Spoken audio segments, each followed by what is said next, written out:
सभी को जय सिया राम।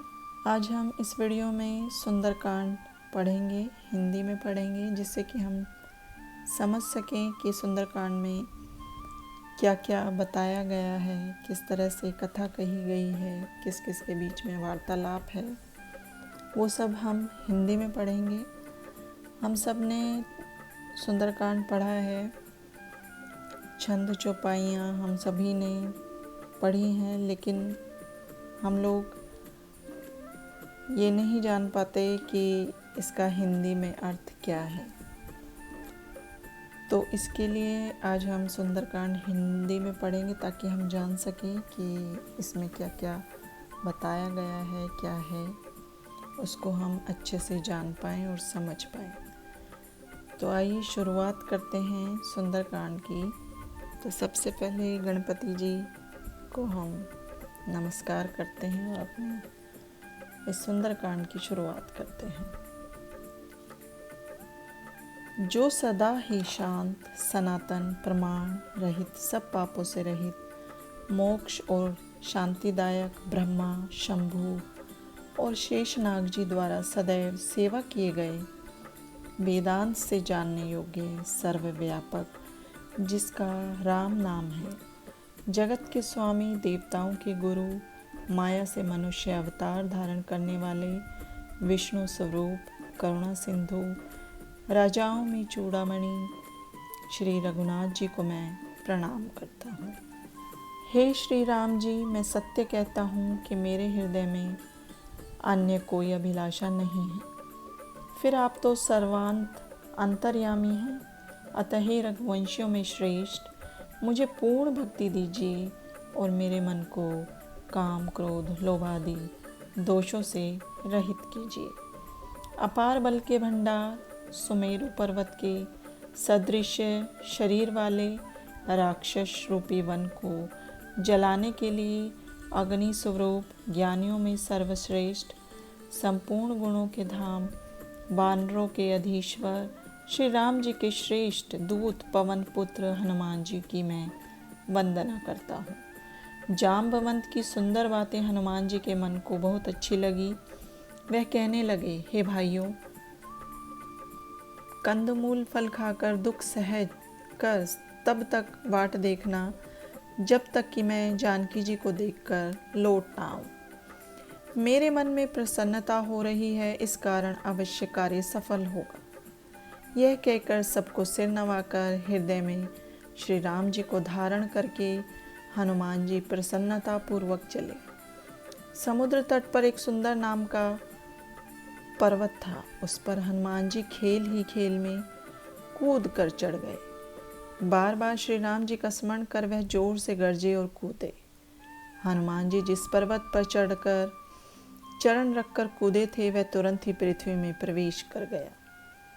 रघुनाथ जी के बाण जिस प्रकार अत्यंत वेग से चलते हैं, हनुमान जी उसी गति से चले। उन्हें श्री राम जी का दूत समझकर समुद्र ने मैनाक पर्वत से कहा, हे मैनाक, तुम इन्हें विश्राम देकर इनका श्रम दूर करो।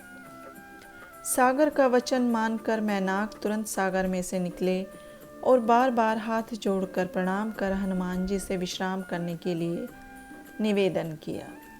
हनुमान जी ने उसे छूकर बार बार प्रणाम करके कहा, श्री राम जी का कार्य किए बिना मेरे लिए विश्राम कैसा? अब तुम यहीं रहो, इंद्र से मत डरो।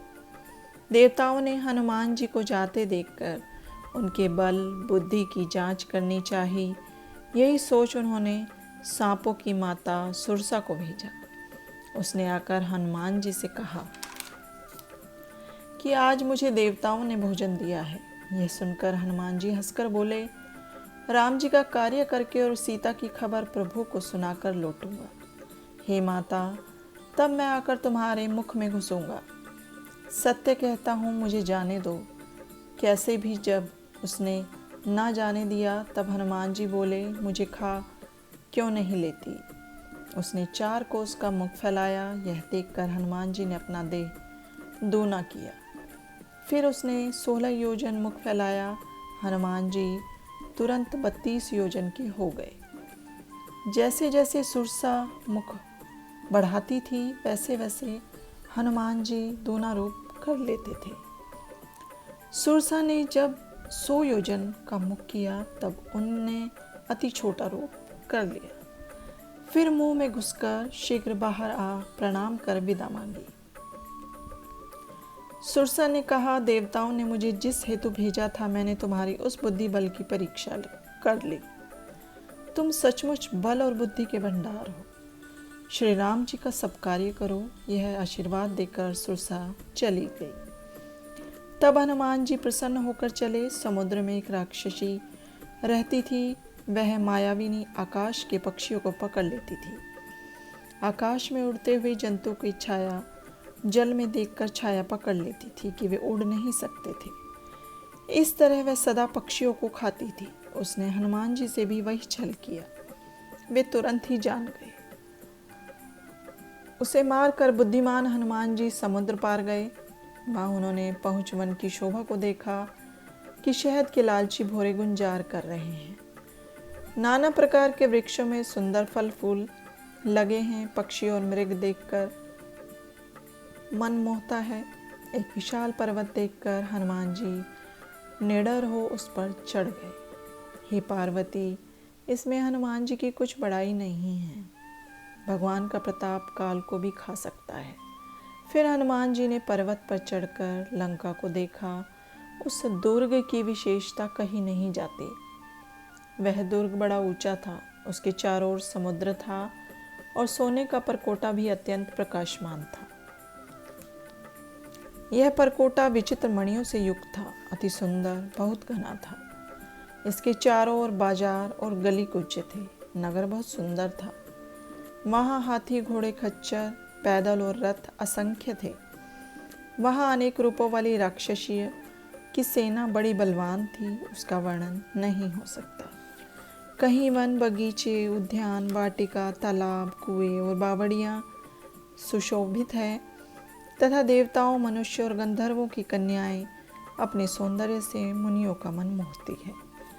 पर्वत जैसे विशाल शरीर वाले अनेक मल्ल महान बल से गरजते और अनेक अखाड़ों में लड़ते तथा एक दूसरे को ललकारते हैं।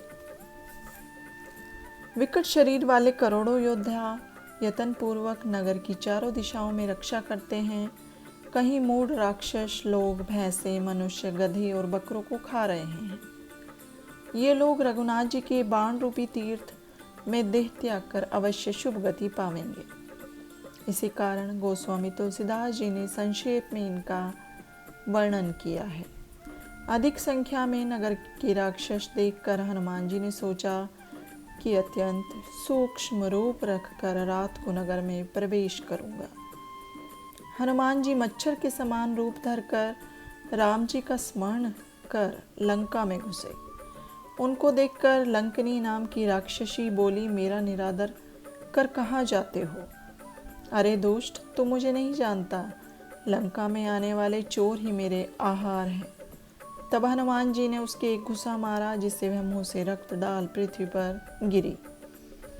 फिर लंकनी संभल कर उठी और संशक्ति हो हाथ जोड़कर विनय करने लगी कि ब्रह्मा जी ने जब रावण को वर दिया तब चलते समय मुझसे कहा, तू जब बंदर के मारने पर विकल हो जाए तब जानना कि राक्षसों का नाश होने को है। हे तात, मेरे बड़े पुण्य हैं जो आंखों से श्री राम जी के दूत को देखा। सातों स्वर्ग और अपवर्ग का सुख तराजू में एक ओर रख दिया जाए तो भी वह मिलकर उस सुख के समान नहीं जो सुख क्षण मात्र के सत्संग में होता है। आप श्री राम जी का मन में स्मरण कर नगर में सब काम कीजिए। उसे विष अमृत के समान, शत्रु पितृवत, समुद्र गौ के पद के समान, अग्नि शीतल और भारी सुमेरु पर्वत धूल तुल्य है जिसे श्री राम जी कृपा दृष्टि से देखते हैं। तब हनुमान जी अति सूक्ष्म रूप रख और प्रभु का स्मरण कर नगर में घुसे। नगर में घुसकर हनुमान जी ने लंका का प्रत्येक घर ढूंढा। इधर उधर असंख्य योद्धा देखे। फिर रावण के भवन में गए जो बड़ा ही विचित्र था, कहा नहीं जाता। उन्होंने वहाँ रावण को सोते देखा, किंतु जानकी जी न देखी। वहाँ फिर एक सुंदर भवन देखा, जहाँ श्री विष्णु जी का एक मंदिर पृथक बना हुआ था। उस घर में राम का नाम लिखा हुआ था। उसकी शोभा का वर्णन नहीं हो सकता। वहाँ तुलसी के अनेक वृक्ष लगे थे। उसे देखकर हनुमान जी हर्षित हुए। लंका में तो राक्षस बसते हैं, यहाँ पर सज्जन का निवास कहाँ? हनुमान जी मन में ऐसा तर्क कर रहे थे, उसी समय विभीषण जाग पड़े। उन्होंने राम नाम का स्मरण किया। उन्हें सज्जन समझ हनुमान जी विचारने लगे कि इनसे अवश्य पहचान करूं, क्योंकि साधु से कार्य नहीं बिगड़ता। तब विप्र रूप धारण कर विभीषण से बोले। सुनते ही विभीषण उठकर वहां आए और प्रणाम कर कुशल पूछ कहा, हे विप्र, अपनी कथा समझा कर कहो, क्या आप भगवान के भक्तों में से हैं? क्योंकि मेरे हृदय में बड़ा प्रेम हो रहा है। या आप दिनों से स्नेह करने वाले प्रभु हैं, जो मुझे बड़भागी बनाने आए हो। तब हनुमान जी ने अपना नाम तथा सब राम कथा कही, जिसे सुनकर दोनों के शरीर पुलकित हो गए और प्रेम मगन हो राम जी के गुण सुमिरन करने लगे। विभीषण बोले, हे हनुमान जी, मेरा रहना यहाँ उसी प्रकार है जैसे दांतों के बीच में जीभ। हे तात, मुझे अनाथ जानकर सूर्यवंशी प्रभु क्या मेरे ऊपर कृपा करेंगे? तामसी शरीर होने से कुछ साधन नहीं बनता, न प्रभु के चरणों में प्रेम है। हे हनुमान जी, अब मुझे विश्वास है, बिना प्रभु की कृपा के सज्जन नहीं मिलते हैं। जब राम जी की कृपा हुई तो आपने मुझे दर्शन दिया। हनुमान जी ने कहा, हे विभीषण, प्रभु की रीति सुनो, वे भक्त पर सदा ही प्रेम करते हैं। भला मैं ही कौन उत्तम कुल वाला हूँ? प्रथम तो वानर, दूसरे सभी प्रकार से हीन। जो सवेरे ही हमारा नाम ले ले तो उसे उस दिन भोजन भी नहीं मिलता। हे मित्र, सुनो, मैं इतना अधम हूँ तो भी रघुनाथ जी ने कृपा की। ऐसे श्री राम जी के गुण स्मरण कर हनुमान जी के नेत्र आंसुओं से भर गए। जो ऐसे स्वामी को जानकर भूल जाते हैं, वे लोग दुखी क्यों न हो। इस प्रकार श्री राम जी के गुण कहते हुए सुखी हुए कि कहने में नहीं आता। फिर विभीषण ने वहाँ सीता जी के रहने की सब कथा कही। तब हनुमान जी बोले, हे भाई सुनो, मैं माता सीता को देखना चाहता हूँ। विभीषण ने तब उन्हें सब युक्ति बता दी। तब हनुमान जी विदा लेकर चले। फिर वही रूप रखकर वहाँ गए जहाँ अशोक वन में सीता जी रहती थी। सीता जी को देखकर हनुमान जी ने मन में प्रणाम किया। उन्हें बैठे ही बैठे रात्रि के चारों पहर बीत जाते थे। शरीर दुर्बल था, सिर पर जटाएं थी, हृदय में राम जी को जपती थी। सीता जी नेत्रों को अपने ही चरणों में और मन श्री राम के चरणों में लगाए बैठी थी। उनकी दशा देख पवन पुत्र हनुमान जी बड़े दुखी हुए। हनुमान जी वृक्ष के पत्तों में छिपकर सोचने लगे कि अब क्या करूं। उसी समय रावण कुछ स्त्रियों को साथ लेकर और सज धज कर वहां आया। उसने सीता जी को अनेक रीतियों से समझाया तथा साम दाम भय और भेद भी दिखाए। वह बोला, हे सुंदरी सुन, मंदोदरी आदि सभी रानियों को तुम्हारी टहलनी कर दूंगा। यह मेरा प्राण है, केवल एक बार मेरी ओर देख लो।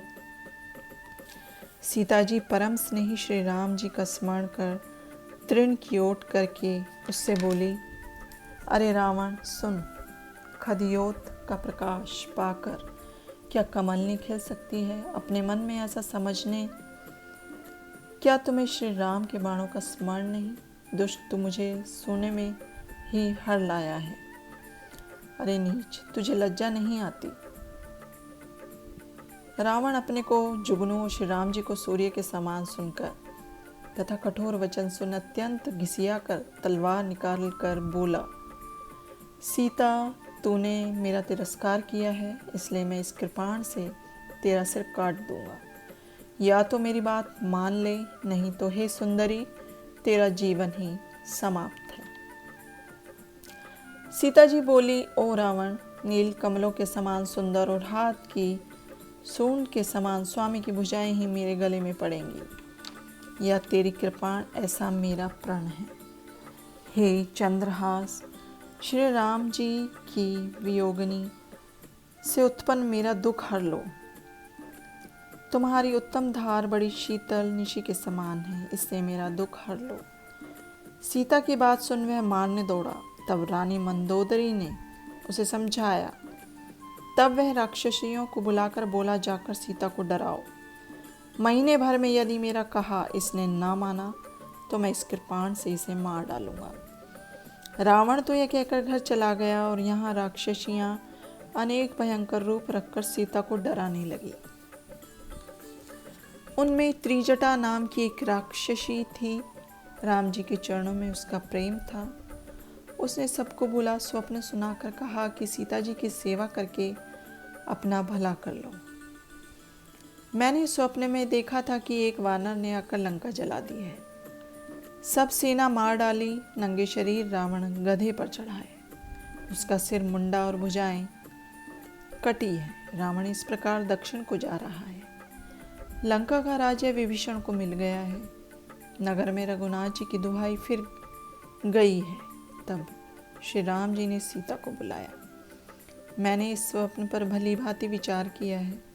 कुछ दिन बाद यह सत्य सिद्ध होगा। यह सुनकर वे सब डर गई और सीता जी के चरणों में पड़ गई। फिर वे सब इधर उधर चली गई। तब सीता जी मन में सोचने लगी कि 1 महीना होने पर यह मुझे मार डालेगा।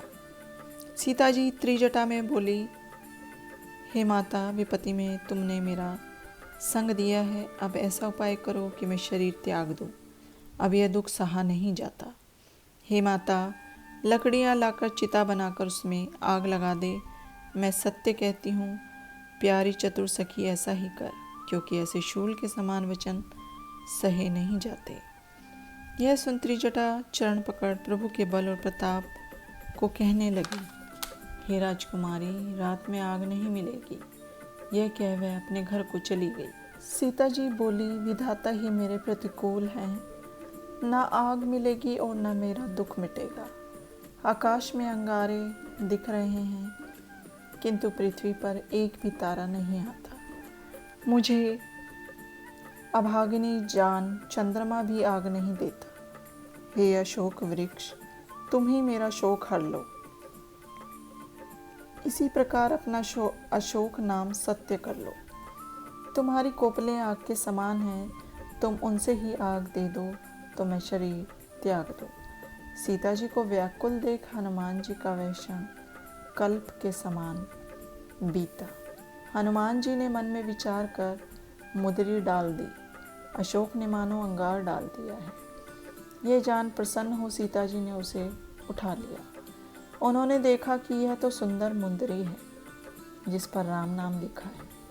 सीता जी ने मुंदरी पहचानी कि यह राम जी की है तो हर्ष और दुख से विकल हो गई। अजय राम जी को कौन जीत सकता है? ऐसी मुंदरी माया से भी नहीं बनाई जा सकती। वह मन में विचार कर रही थी कि महावीर जी बोले। वह राम जी के गुण गाने लगे। उन्हें सुनते ही सीता जी का दुख दूर हो गया। वह कान दे सुनने लगी और हनुमान जी ने प्रारंभ से सब कथा सुनाई। सीता जी बोली कि जिसने यह कथा सुनाई है वह प्रकट क्यों नहीं होता। तब हनुमान जी पास चले गए। सीता जी मन में चकित हो घूमकर बैठ गई। हनुमान जी ने कहा, माता, मैं राम जी का दूत हूँ। राम जी की शपथ खाकर कहता हूँ, यह मुंदरी मैं लाया हूँ। राम जी ने यह मुझे चिन्ह रूप दी है। सीता जी बोली, कहो मनुष्य और वानर का साथ कैसे हुआ। तब हनुमान जी ने सब कथा कही। हनुमान जी के प्रेम पूर्ण वचन सुनकर सीता जी के मन में विश्वास हो गया और जानकी जी यह मन, कर्म और वचन से कृपालु श्री राम जी का सेवक है। श्री राम का सेवक जान सीता जी के नेत्रों में प्रेम के आंसू आ गए। पुलकित हो बोली, है हनुमान, वियोग सागर में डूबती हुई मुझे बचाने को तुम जहाज हो गए। अब प्रभु की कुशल कहो। लक्ष्मण सहित स्वामी सुखी हैं। हे महावीर, राम जी बड़े कोमल हृदय हैं। फिर उन्होंने ऐसी निष्ठुरता क्यों धारण की। वह तो स्वभाव से ही सेवक को सुख देते हैं। वे राम जी क्या मेरी याद करते हैं। हे तात, उनका कोमल श्याम शरीर देखकर मेरे नेत्र कब शीतल होंगे। मुंह से बात भी नहीं निकलती, वह अश्रुपूर्ण नेत्रों से बोली, हे नाथ, तुमने मुझे भुला दिया। सीता जी को अत्यंत व्याकुल देख हनुमान जी कोमल वचन बोले, हे माता, लक्ष्मण सहित स्वामी कुशल से हैं, किंतु वह दयालु तुम्हारे दुख से दुखी हैं। माता, मन को छोटा न करो, श्री राम जी को तुमसे दूना प्रेम है। हे माता, धैर्य धारण कर अब रामचंद्र जी का संदेश सुनो। यह कहकर हनुमान जी का कंठ भर आया और उनके नेत्र भी सजल हो गए। श्री राम जी ने कहा है कि हे सीता, तुम्हारे वियोग में मुझे सब प्रतिकूल हो गए हैं। शीतलता अग्निवत, रात्रि काल रात्रि के समान तथा चंद्रमा सूर्य के तुल्य दाहक है। कमल वन भालों के समान है, बादल मानो गर्म तेल बरसाते हैं। मैं जिस वृक्ष के नीचे रहता हूँ वही दुखदाई है। त्रिविध वायु सांप के फुसकार के समान है। दुख कहने से कुछ घटता है, किंतु किससे कहूँ, इसे कोई जानने वाला नहीं है। हे प्यारी, मेरे तुम्हारे स्नेह के तत्व को एक मेरा मन ही जानता है। यह मन सदा तुम्हारे पास रहता है, बस इतने में ही प्रेम रस जान लो। प्रभु का संदेश सुनते ही सीता जी प्रेम मगन हो गई, शरीर की सुधि भी ना रही। हनुमान जी बोले, हे माता, जनक सुखकारी श्री राम का स्मरण कर मन में धैर्य धरो, हृदय में प्रभु की प्रभुता रखो और मेरा वचन सुनकर विकलता छोड़ दो। हे माता, राक्षस लोग पतंग के समान और राम जी के बाण अग्नि के समान है। हे माता, राक्षसों को उसमें भस्म हुआ जानकर मन में धैर्य धारण कीजिए। जो रघुनाथ जी को तुम्हारी खबर मिल जाती तो वह इतनी देर न करते। हे माता, अंधकार रूपी राक्षसों के लिए रघुनाथ जी के बाण सूर्योदय के समान है। हे माता, मैं तुम्हें अभी ले चलता, किंतु प्रभु की आज्ञा नहीं है, यह मैं प्रभु की शपथ खाकर कहता हूँ। हे माता, कुछ दिन धैर्य धरिए, वानरों सहित प्रभु आवेंगे, वे राक्षसों को मार तुम्हें ले जावेंगे। तब नारद आदि त्रिलोकी में यश गावेंगे। सीता जी बोली, हे पुत्र, क्या सभी वानर तुम्हारे समान हैं? राक्षस तो बड़े योद्धा हैं, यह मेरे मन में बड़ी शंका है। यह सुनकर हनुमान जी ने अपना रूप प्रकट किया। उनका शरीर सुमेरु पर्वत के समान युद्ध में भयंकर अति रणधीर हो गया। तब सीता जी के मन में विश्वास हो गया। फिर हनुमान जी ने छोटा रूप कर लिया। हनुमान जी बोले, हे माता सुनिए, वानर में बल और बुद्धि नहीं होती, परंतु भगवान के प्रताप से छोटा सांप भी गरुड़ को खा जाता है। भक्ति, प्रताप, तेज और बलयुक्त हनुमान के वचन सुन सीता जी को विश्वास हुआ और उनको राम प्रिय जान आशीष दी। हे तात, तुम बल बुद्धि के भंडार हो। हे पुत्र, तुम जन्म मरण रहित और गुणों की खान हो। तुम पर श्री राम सदैव कृपा करे, प्रभु कृपा करे। ऐसा कानों से सुन हनुमान जी प्रेम में मग्न हो गए। सीता जी के चरणों में बार बार माथा नवा और हाथ जोड़कर हनुमान जी बोले, माता, अब मैं कृतार्थ हो गया। यह प्रसिद्ध है कि आपका आशीर्वाद अमोघ है। हे माता, सुंदर फलों से लदे हुए वृक्ष देख मुझे बड़ी भूख लगी है। सीता जी बोली, हे पुत्र, बड़े बड़े योद्धा राक्षस इस बाग की रक्षा करते हैं। हनुमान ने कहा, हे माता, यदि तुम मन में प्रसन्न हो तो मुझे उनका डर नहीं है। हनुमान जी को बुद्धि बलवान देख सीता जी ने कहा, हे तात, जाओ रघुनाथ जी के चरणों को हृदय में रखकर ये मीठे फल खाओ। वे सीता जी को सिर नवाकर बाग में जा फल खाने तथा वृक्ष तोड़ने लगे। वहाँ के योद्धा राक्षसों में से कुछ तो मार डाले और कुछ रावण के पास जा पुकारे, हे नाथ, एक बड़ा भारी बंदर आया है। उसने अशोक वाटिका के फल खा वृक्ष उजाड़ डाले तथा रखवालों को मार मार कर पृथ्वी में डाल दिया है। यह सुन रावण ने बहुत से योद्धा भेजे। उन्हें देखकर हनुमान जी ने गर्जना की तथा उन सब राक्षसों को मार डाला। उनमें कुछ अधमरे पुकारते हुए भागे। फिर रावण ने अक्षय कुमार को भेजा। वह अनेक योद्धाओं के सहित चला। हनुमान जी ने उन्हें आते देख वृक्ष लेकर ललकारा और मारकर गर्जना करने लगे। महावीर जी ने अनेकों राक्षसों को मारा, कुछों को मसला और कुछ को धूलि में मिला दिया। शेष राक्षसों ने भागकर रावण से कहा, नाथ, वानर बड़ा बली है।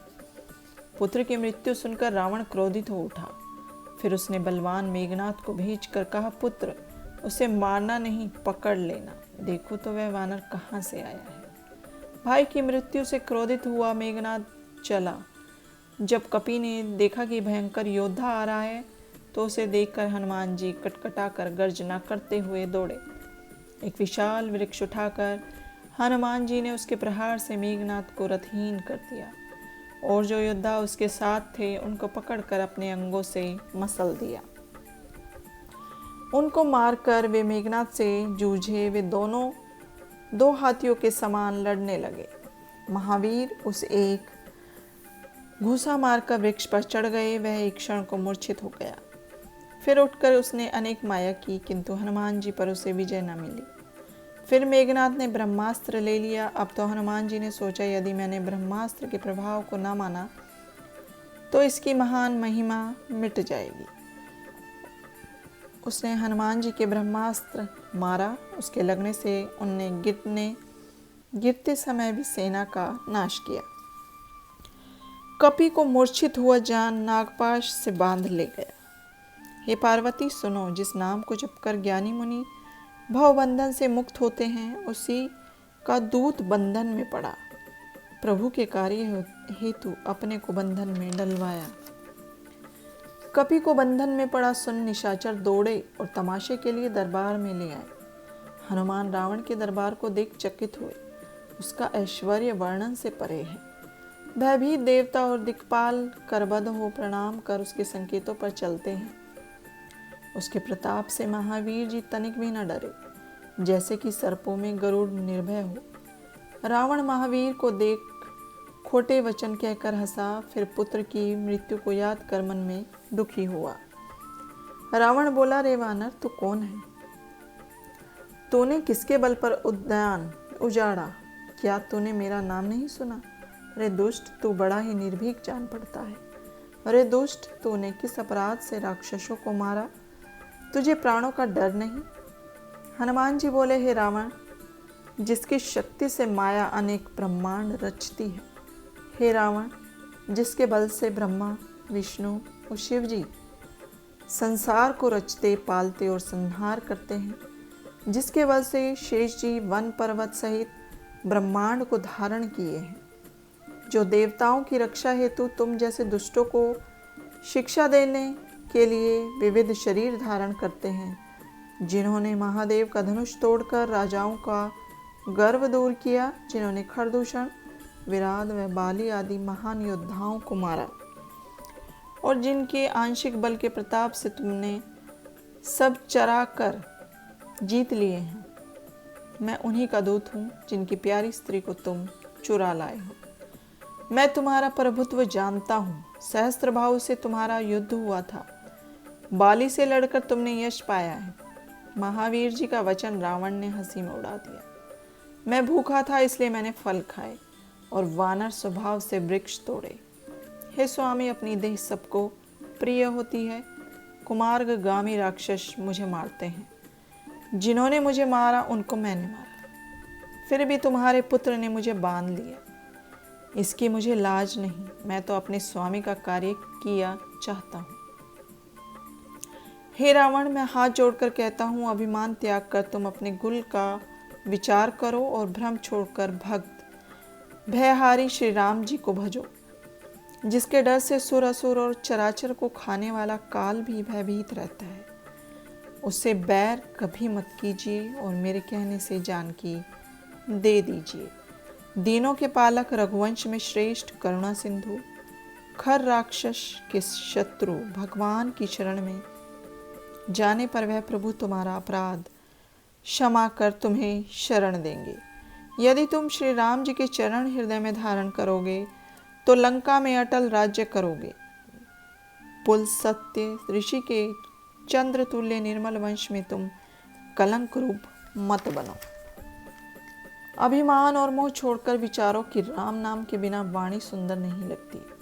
हे सुरारी, सब गहनों से विभूषित स्त्री भी वस्त्र बिना शोभा नहीं पाती। श्री राम जी से विमुख होने पर धन ऐश्वर्य होते हुए भी नष्ट हो जाता है। जिस नदी का उद्गम पहाड़ नहीं है वह वर्षा के बाद ही सूख जाती है। हे रावण, रामचंद्र जी से वैर करने पर तेरी कोई भी रक्षा नहीं कर सकता। श्री राम का विरोध करने पर तुझे महादेव, विष्णु और ब्रह्मा भी नहीं बचा सकते। मोह के मूल कष्टदायक अहंकार को छोड़ तुम कृपा सागर श्री रघुनाथ जी को भजो। यद्यपि हनुमान जी ने भक्ति, ज्ञान और नीति से युक्त उसके हित की बात कही थी, परंतु अभिमानी रावण बोला, मुझे ये बंदर बड़ा ज्ञानी और गुरु मिला है। अरे दुष्ट, तेरी मौत निकट आ चुकी है, तू नीच मुझे शिक्षा दे रहा है। हनुमान जी ने कहा, उल्टा होगा, क्योंकि तेरी बुद्धि का भ्रम मैं जानता हूँ। रावण अति क्रुद्ध हो बोला, इस मूर्ख के प्राण शीघ्र ही क्यों नहीं हर लेते। सुनते ही राक्षस मारने दौड़े। इतने में मंत्रियों सहित विभीषण वहां आ गए। उन्होंने सिर नवाकर विनती कर कहा, नीति के विरुद्ध दूत को मत मारिए। हे स्वामी, इसे कोई और दंड दीजिए। तब सब बोले, राम राय तो अच्छी है। यह सुन रावण हंसकर बोला कि इस बंदर को अंग भंग करके भेजो। सबसे समझाकर कहा कि बंदर अपनी पूंछ पर बहुत ममता रखते हैं, अतः इसकी पूंछ पर तेल में डूबे हुए कपड़ों को बांधकर इसमें आग लगा दो। जब यह बंदर पूंछ रहित होकर जाएगा तब यह दुष्ट अपने स्वामी को लावेगा। इसने जिनकी अत्यंत प्रशंसा की है, मैं उनके पुरुषार्थ को देखूंगा। यह सुनकर हनुमान जी मन में हंसे और सोचने लगे, ज्ञात होता है कि सरस्वती सहायक हुई। रावण की आज्ञा सुनकर मूर्ख निशाचर वैसा ही करने लगे। हनुमान जी ने पूंछ बढ़ा दी। उस पर इतना कपड़ा, घी, तेल लपेटा गया कि नगर में न बच रहा। नगर निवासी हनुमान जी को लाते मार हंसी उड़ाते थे। लोग ढोल और ताली बजाते थे। हनुमान जी को इस प्रकार नगर में घुमाकर पूंछ में आग लगा दी। हनुमान जी अग्नि जलती देख तुरंत ही लघु रूप में हो गए। फिर वे सोने की अटारी पर कूद कर चढ़ गए, जिससे राक्षसियाँ डर गई। भगवान की प्रेरणा से उस समय 49 पवन चलने लगी। तब हनुमान जी ने अट्ठास करके गर्जना की और बढ़कर आकाश में जा लगे। देह विशाल होने पर भी हल्का है। हनुमान जी लांग कर एक घर से दूसरे घर चले जाते हैं। नगर जलने पर लोग विकल हो गए। अग्नि की भयंकर लपटें उठने लगी। सब पुकारते हैं, हे पिता, हे माता, अब हमको कौन बचावेगा। हमने तो कहा था कि यह बंदर नहीं है, बल्कि बंदर के रूप में कोई देवता है। साधुओं का तिरस्कार करने से ऐसा फल मिलता है कि असहायों के समान नगर जल रहा है। एक विभीषण के घर को छोड़ पल भर में सब नगर जला डाल। हे पार्वती, विभीषण जिनका भक्त है, अग्नि भी उन्हीं की पैदा की हुई है, इसी से उनका घर नहीं जला। हनुमान जी लंकापुरी को जला समुद्र में कूद पड़े। पूंछ बुझाकर थकान दूर की और फिर छोटा रूप धारण कर जानकी जी के आगे हाथ जोड़कर खड़े हो गए और बोले, हे माता, मुझे कोई चिन्ह दीजिए जैसे कि राम जी ने मुझे दिया था। तब सीता जी ने चूड़ामणि उतार कर दी। हाँ, हर्ष पूर्वक हनुमान जी ने उसे ले लिया। सीता जी ने कहा, हे तात, स्वामी से मेरा प्रणाम कहना कि आप तो सब प्रकार से पूर्ण काम हैं। हे दयालु, प्रतिज्ञा के अनुसार मेरा संकट दूर कीजिए। हे तात, उन्हें जयंत की कथा सुनाना और उनके बाण का प्रताप उन्हें समझा कर कहना कि यदि महीने भर में न आए तो फिर मुझे जीवित नहीं पावेंगे। हे हनुमान, मैं कैसे जीवित रहूं? तुम भी अब जाने के लिए कहते हो। तुम्हें देखकर कुछ शांति मिली थी, अब मुझे फिर वही दिन और रात देखनी होगी। तब हनुमान जी ने जानकी जी को समझाकर अनेक भांति से धैर्य बंधाया। फिर उनके चरण कमलों में मस्तक नवाकर श्री राम जी के पास चल दिए। चलते समय हनुमान जी की गर्जना से निशाचरियों के गर्भ गिर पड़े। जब समुद्र लांघ कर उस पार आए तो उन्होंने किलकिला शब्द वानरों को सुनाया। हनुमान जी को देख वानरों ने मुदित हो अपना नया जन्म समझा। हनुमान जी का मुख प्रसन्न, शरीर में तेज था।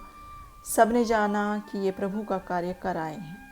आपस में मिलकर बड़े प्रसन्न हुए, जैसे तड़पती हुई मछली को पानी मिल गया है।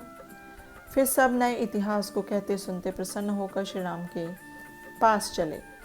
तब सब अंगद के साथ मधुवन में आकर मीठे फल खाने लगे। जब रक्षकों ने रोका तो उन्होंने घूंसे मारकर उन्हें भगा दिया। उन सब ने जाकर सुग्रीव से कहा कि युवराज अंगद ने बाग उजाड़ डाला। यह सुनकर सुग्रीव प्रसन्न हुए कि बंदर प्रभु का कार्य पूरा करके आ गए। क्योंकि उनको सीता का पता न लगा होता तो वे मधुवन के फल नहीं खा सकते थे। इस प्रकार सुग्रीव वन में सोच ही रहे थे कि वानर समाज आ पहुंचा। सबने आज चरणों में सिर नवाया। सुग्रीव सबसे प्रेम पूर्वक मिले। सुग्रीव के पूछने पर कहा, आपके चरण देखेंगे। देखने से कुशल है, राम जी की कृपा से कार्य हो गया। सबने कहा, हे राजन, हनुमान जी ने कार्य करके सब वानरों के प्राण बचा लिए। यह सुन सुग्रीव हनुमान जी से उठकर मिले और वानरों सहित रघुनाथ जी के पास चले। श्री राम ने वानरों को कार्य पूर्ण करके आते देखा, बड़ा हर्ष माना। दोनों भाई स्फटिक शिला पर बैठे थे। सब वानर उनके चरणों में जाकर गिर पड़े।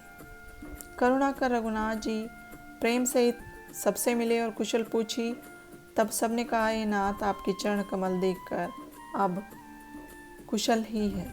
जामवंत ने कहा, हे राम जी, जिस पर आप दया करते हैं वह सदा प्रसन्न रहता है।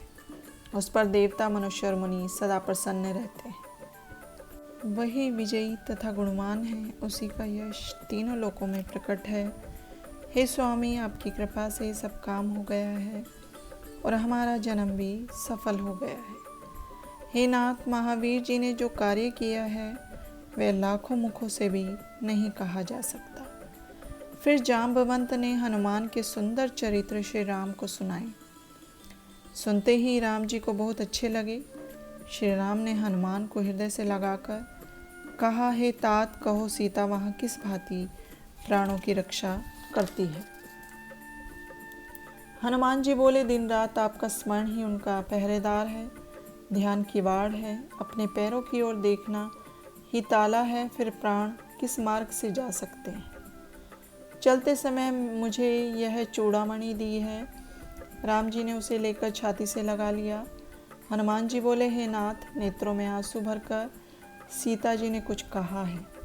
लक्ष्मण सहित स्वामी के चरण पकड़ कहना, हे दीन बंधु, शरणागत रक्षक, मैं मन, कर्म, वचन से आपके चरणों में प्रेम करती थी, फिर मुझे किस अपराध से त्याग।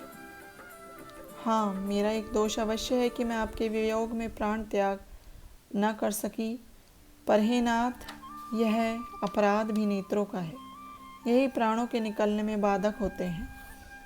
आपकी वियोगाग्नि में श्वास रूपी वायु से यह शरीर रुई के समान जल जाता, पर नेत्र अपने हित के लिए आंसू बहाते रहे। अतः विरहाग्नि से शरीर नहीं जल पाया। हे कृपालु रघुनाथ जी, सीता जी पर जो महान विपत्ति है वह न कहने में ही भलाई है। चलते समय जयंत की सुधि याद कराने को मुझसे कहा था।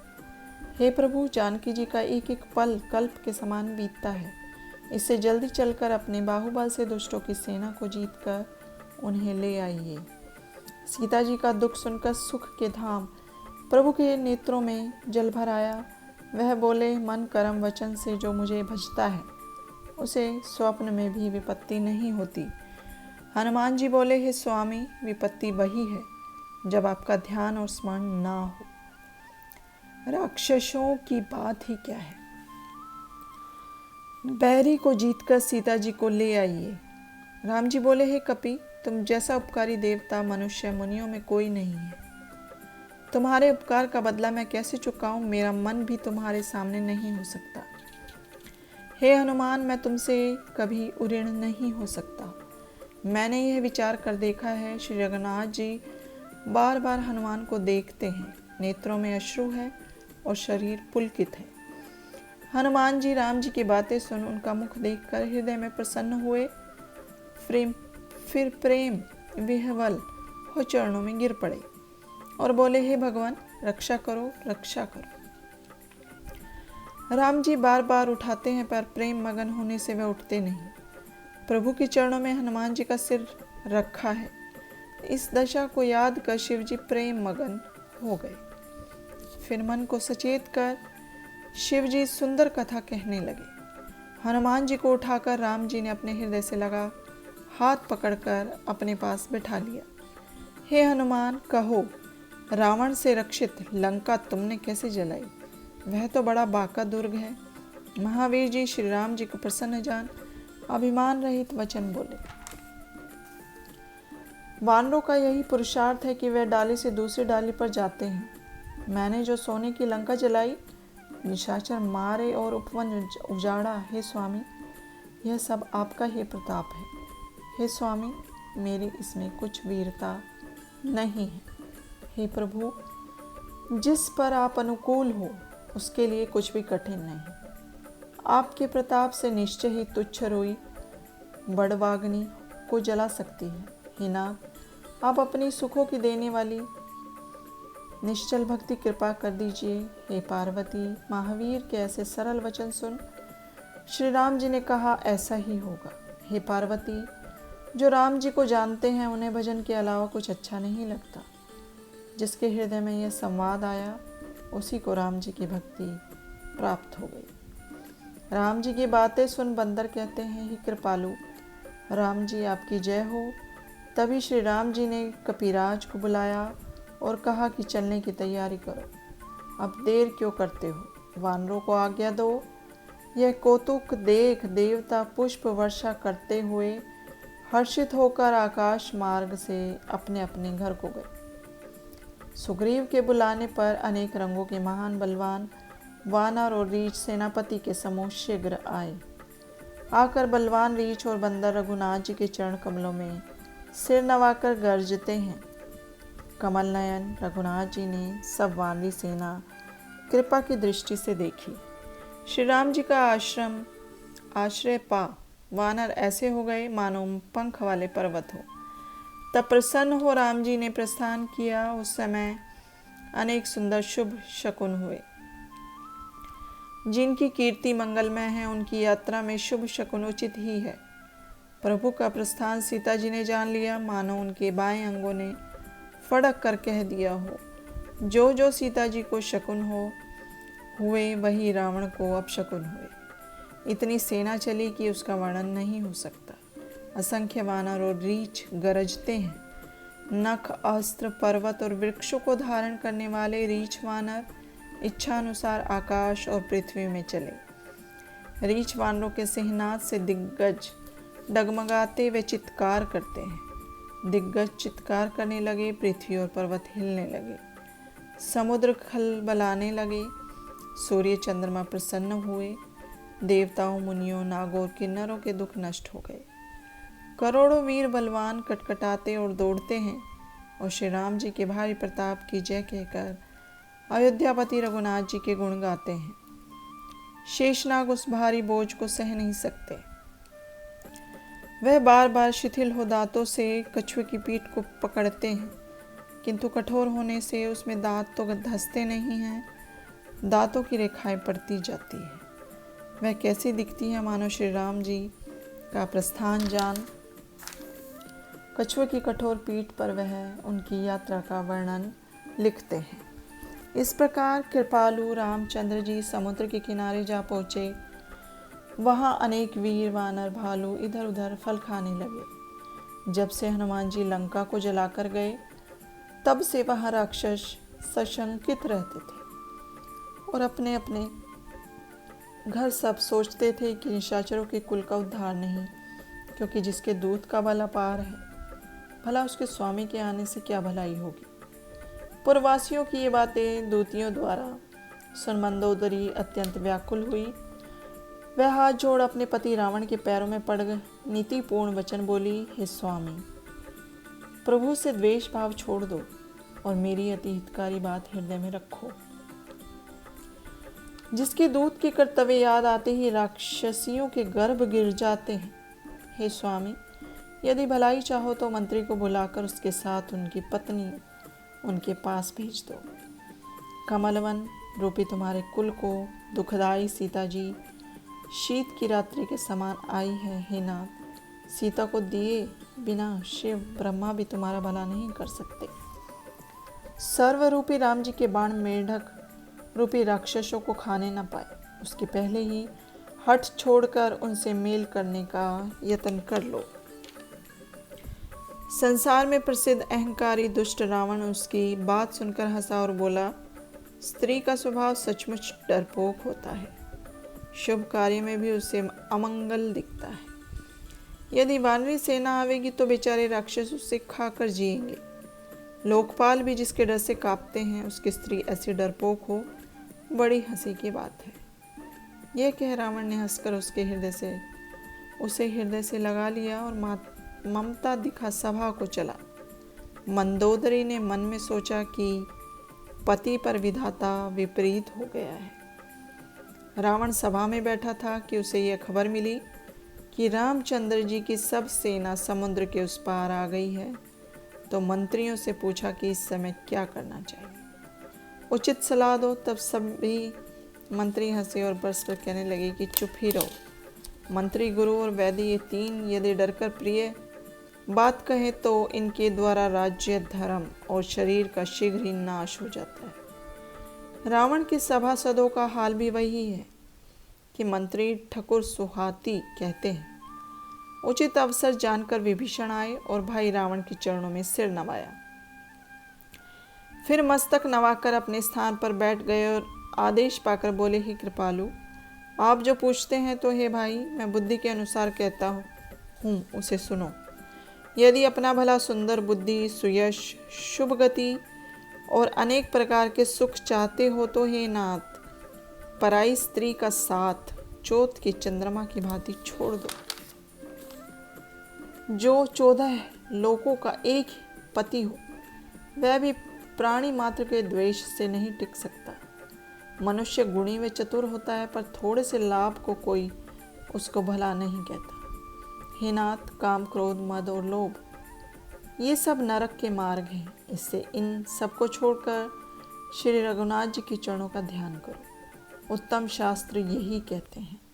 हे भाई, श्री राम जी मात्र मानव राजा नहीं है, वे भुवनेश्वर काल के भी काल, ब्रह्म दोष रहित, अजन्मा, ऐश्वर्यशाली, सर्वव्यापी, अजीत तथा आदि अंतरहित है। गो, ब्राह्मण और देवताओं के हित के लिए राम जी ने मनुष्य अवतार लिया है। वे भक्तों के प्रेमी, दुष्संहारक, वेद व धर्म के रक्षक और देवताओं के पालक हैं। उनको द्वेष छोड़कर सिर नवाओ। श्री राम जी शरणागतों के दुख भंजक है। हे प्रभु, उनको जानकी दे दो। अकारण ही स्नेह करने वाले श्री राम जी को भजो। संसार से वैर करने वाले पापी को भी शरण में जाने से प्रभु नहीं त्यागते। हे रावण, जिनका राम नाम त्रिताप नाशक है, वही प्रभु प्रकटे हैं, ऐसा मन में जानो। हे रावण, मैं बार बार तुम्हारे चरणों में पड़कर विनय करता हूँ कि मान, मोह और घमंड छोड़कर अयोध्यापति श्री रघुनाथ जी का स्मरण करो। हे भाई, पुलस्त्य मुनि ने अपने शिष्य द्वारा जो कहला भेजा था, सो मैंने उचित अवसर पाकर आज तुमसे वही कहा।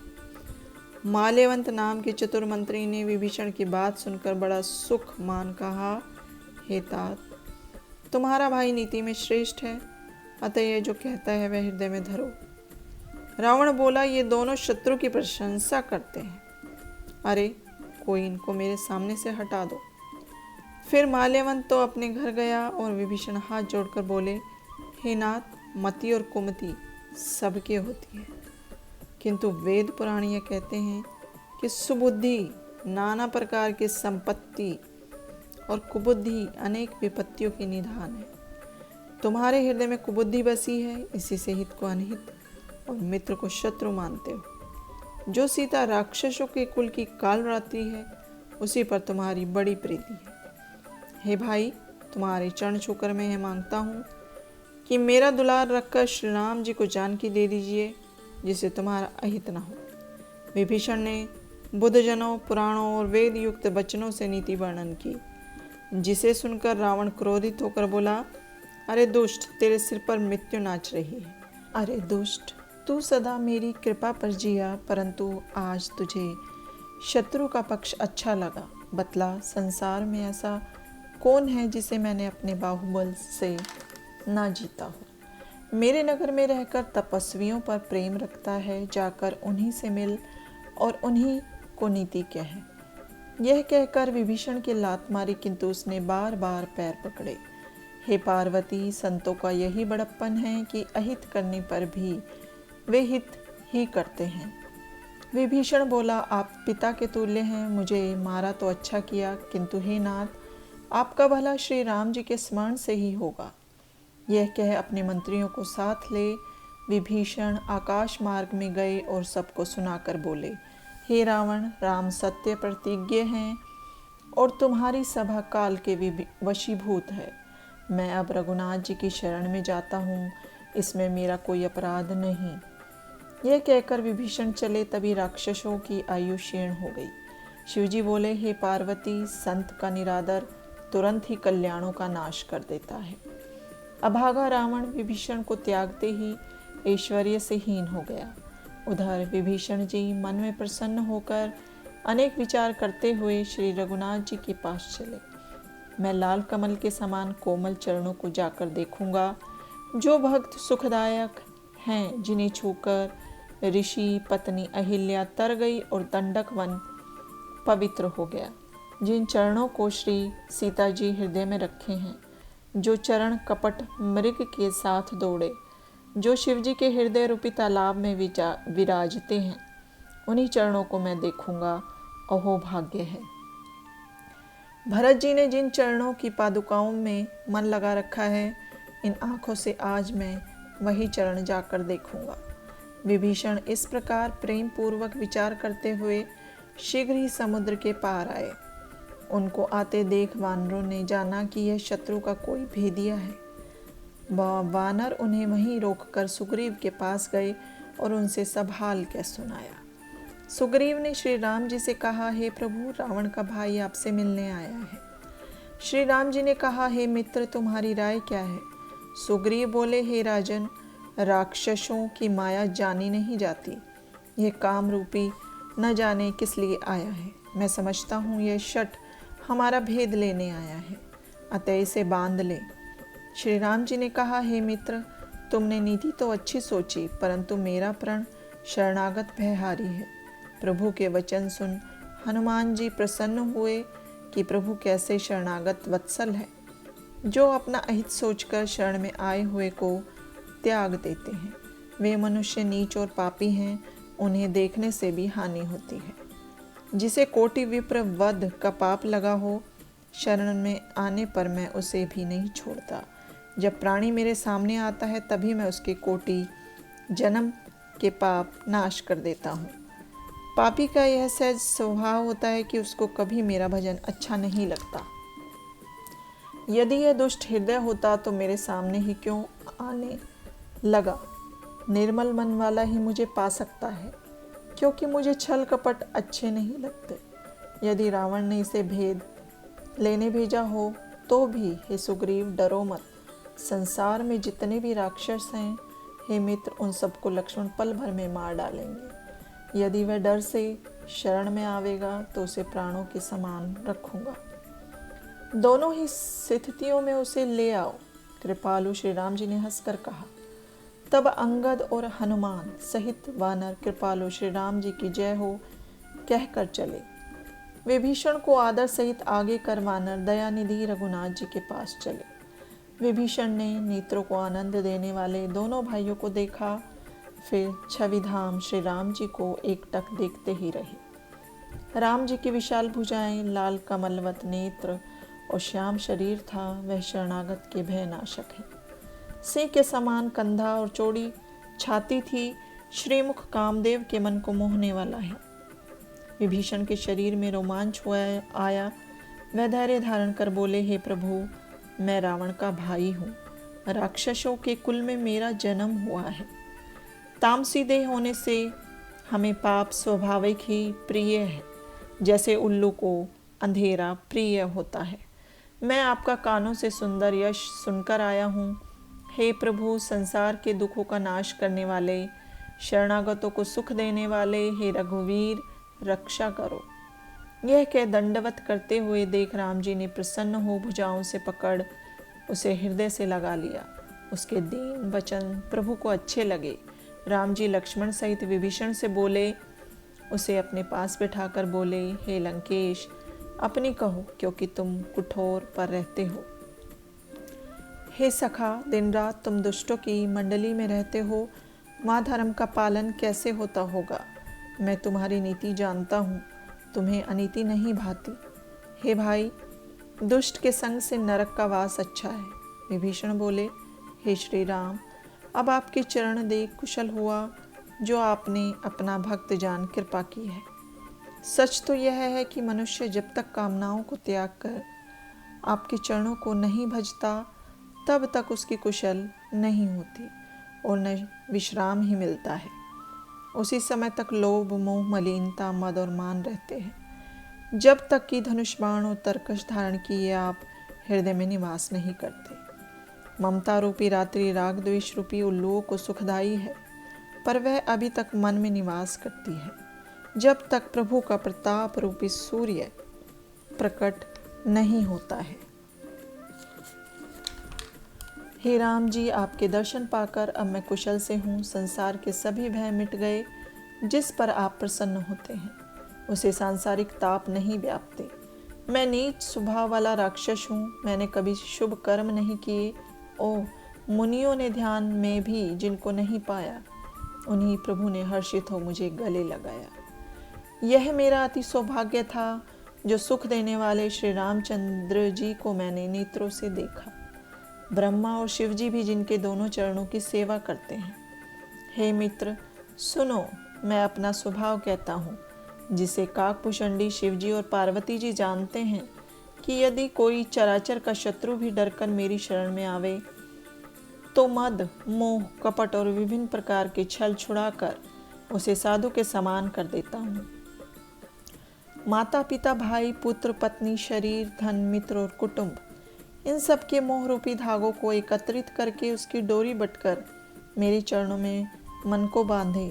जो समदर्शी, इच्छा ना रखने वाला, हर्ष, शोक व भय से रहित है, ऐसा सज्जन मेरे हृदय में इस प्रकार रहता है जैसे लोभी के मन में मद, धन। तुम्हारे समान साधुओं के लिए ही मैं अवतार लेता हूँ और किसी के लिए नहीं।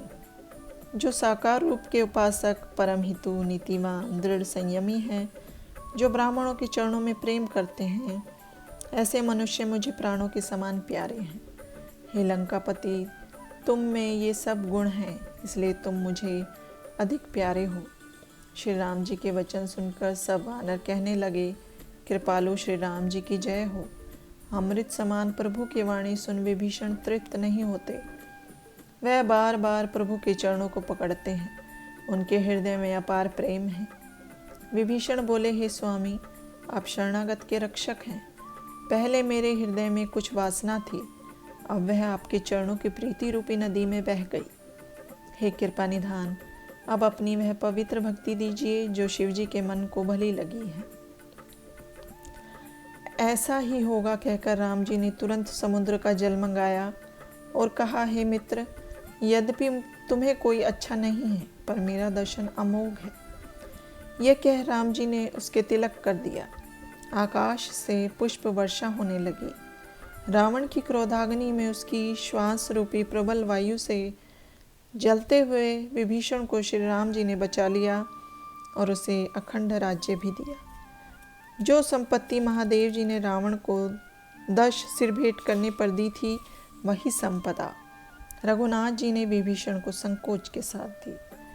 ऐसे प्रभु को छोड़कर जो तो दूसरे को भजते हैं, वे बिना सींग पूंछ के पशु है। राम जी ने अपना समझ विभीषण को अपनाया।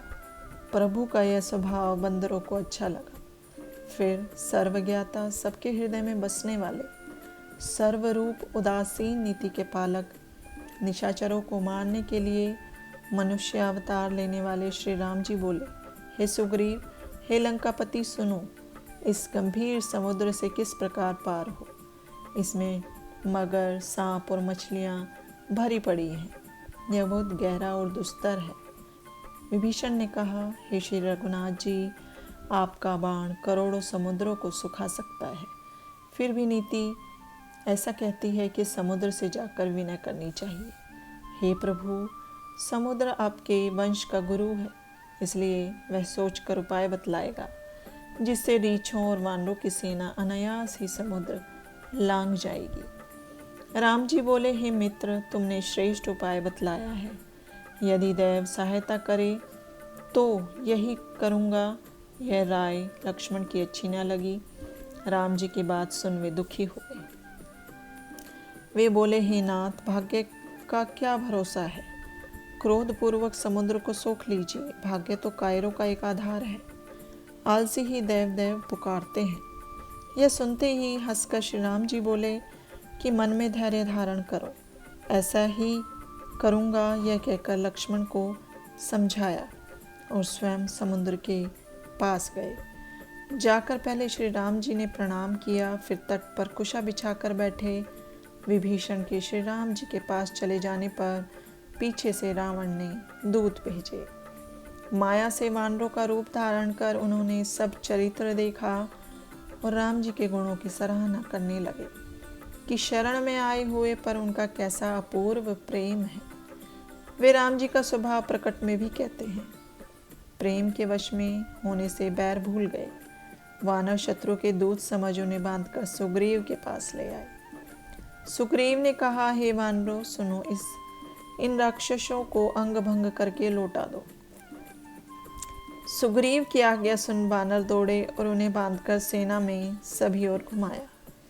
वानरों ने उन्हें पीटा तो वे दिन होकर पुकारने लगे, तो भी उन्हें न छोड़ा। तब वे बोले, जो हमारे नाक कान काटेगा उसे श्री राम जी की सौगंध है। लक्ष्मण ने सुना तो हंसकर उन्हें छुड़ा दिया।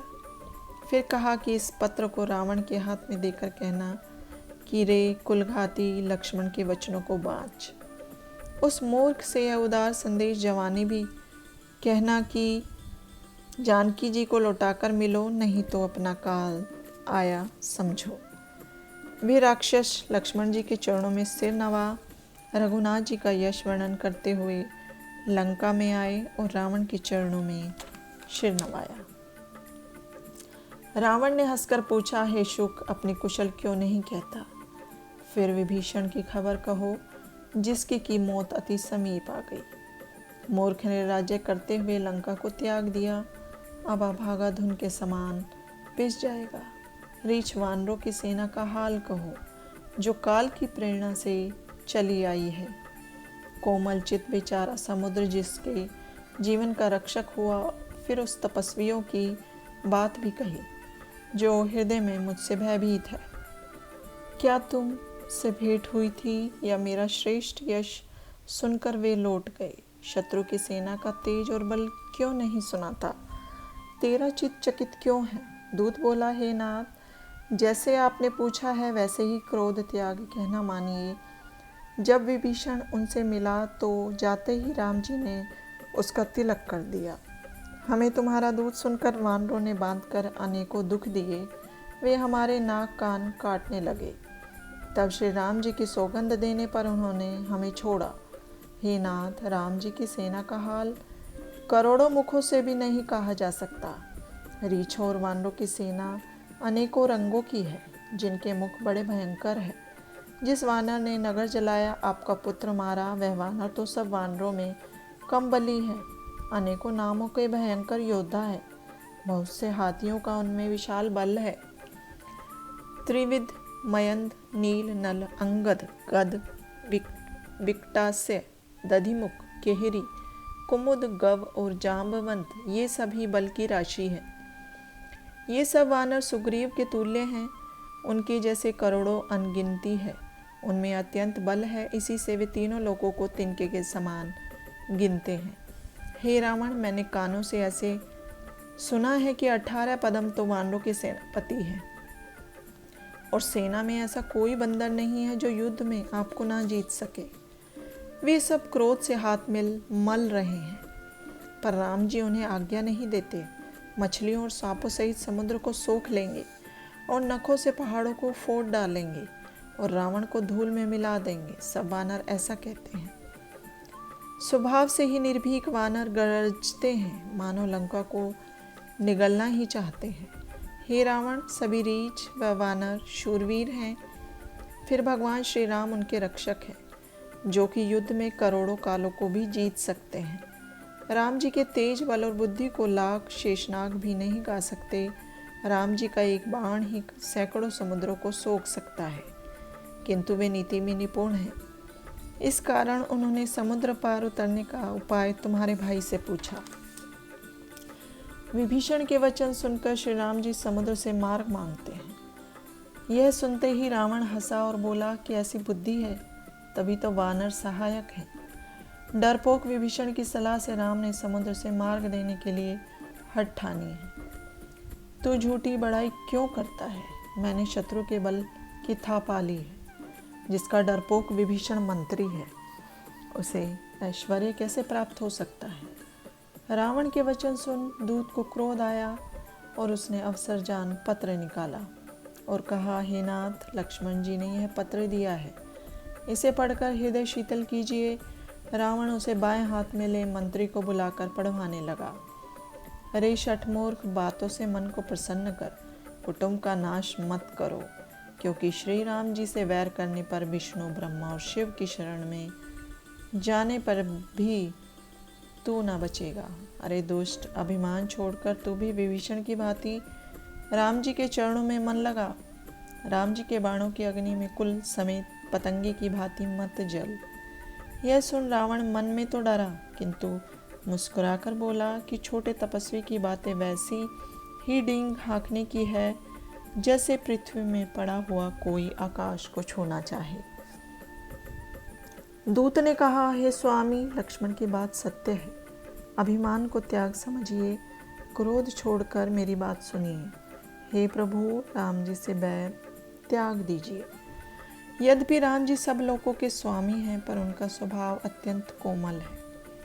वे प्रभु मिलते ही तुम पर दया करेंगे और तुम्हारे सब पाप क्षमा करेंगे। हे प्रभु, मेरी इतनी बात मान लीजिए कि सीता जी रघुनाथ जी को लौटा दीजिए। जब उसने जानकी को देने के लिए कहा, तब दुष्ट रावण ने उसके लात मारी। तब वह चरणों में माथा नवा जहाँ श्री राम जी थे वहाँ चला। प्रणाम करके उसने अपना सब हाल सुनाया और राम जी की कृपा से अपनी गति पा गया। शिव जी बोले, हे उमा, ये ज्ञानी मुनि था, पर अगस्त्य मुनि के श्राप से राक्षस हो गया था। राम जी के चरणों की वंदना कर वह अपने आश्रम को चला गया। 3 दिन व्यतीत हो जाने पर भी जब जड़ समुद्र ने विनय न सुनी, तब क्रोध कर श्री राम जी बोले, भय के बिना प्रीति नहीं होती। राम जी बोले, हे लक्ष्मण, धनुष बाण ले आओ। बाण रूपी आग से समुद्र को सुखा दूं।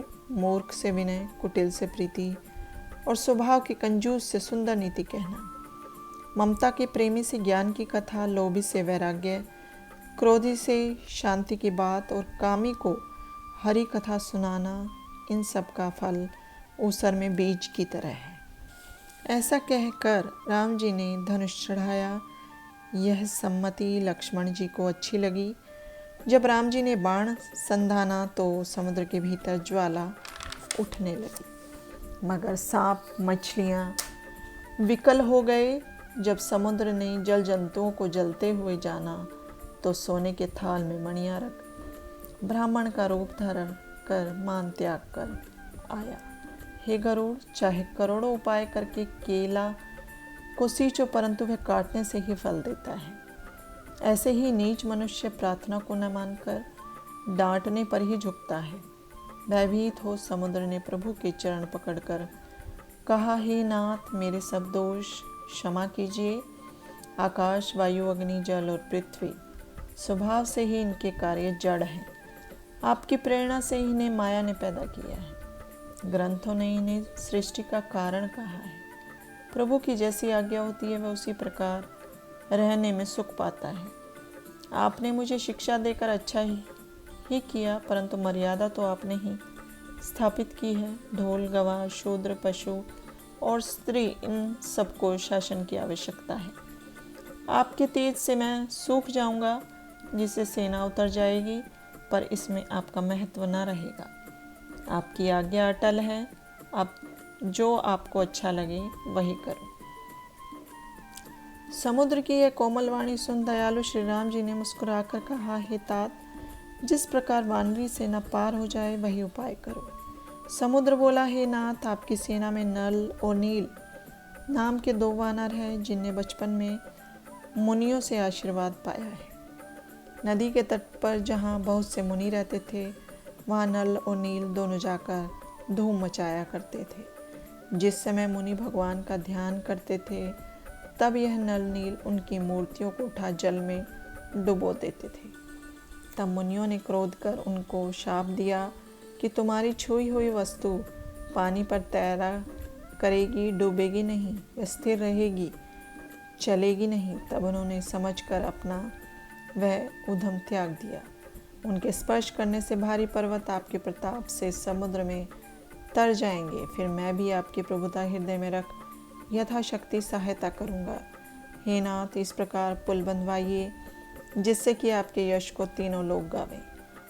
हे प्रभु, इस बाण से मेरे उत्तर तट के पापी निवासियों को मारिए।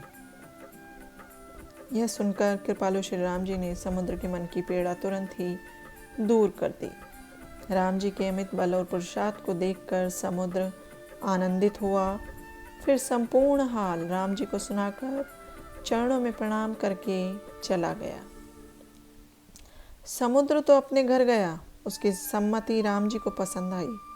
कलयुग के पापों का नाशक यह चरित्र जो तुलसीदास जी ने वर्णन किया है, सुख के भंडार, संदेहों और दुखों के नाशक श्री रघुनाथ जी के गुणों को शुद्ध हृदय संतजन अन्य सभी आशाएं और विश्वास छोड़कर कहते सुनते हैं। श्री राम जी के कल्याणकारी गुणों को जो लोग आदरपूर्वक सुनते हैं, वे बिना ही नाव के संसार सागर से पार हो जाते हैं। बोलो श्री रामचंद्र भगवान की जय।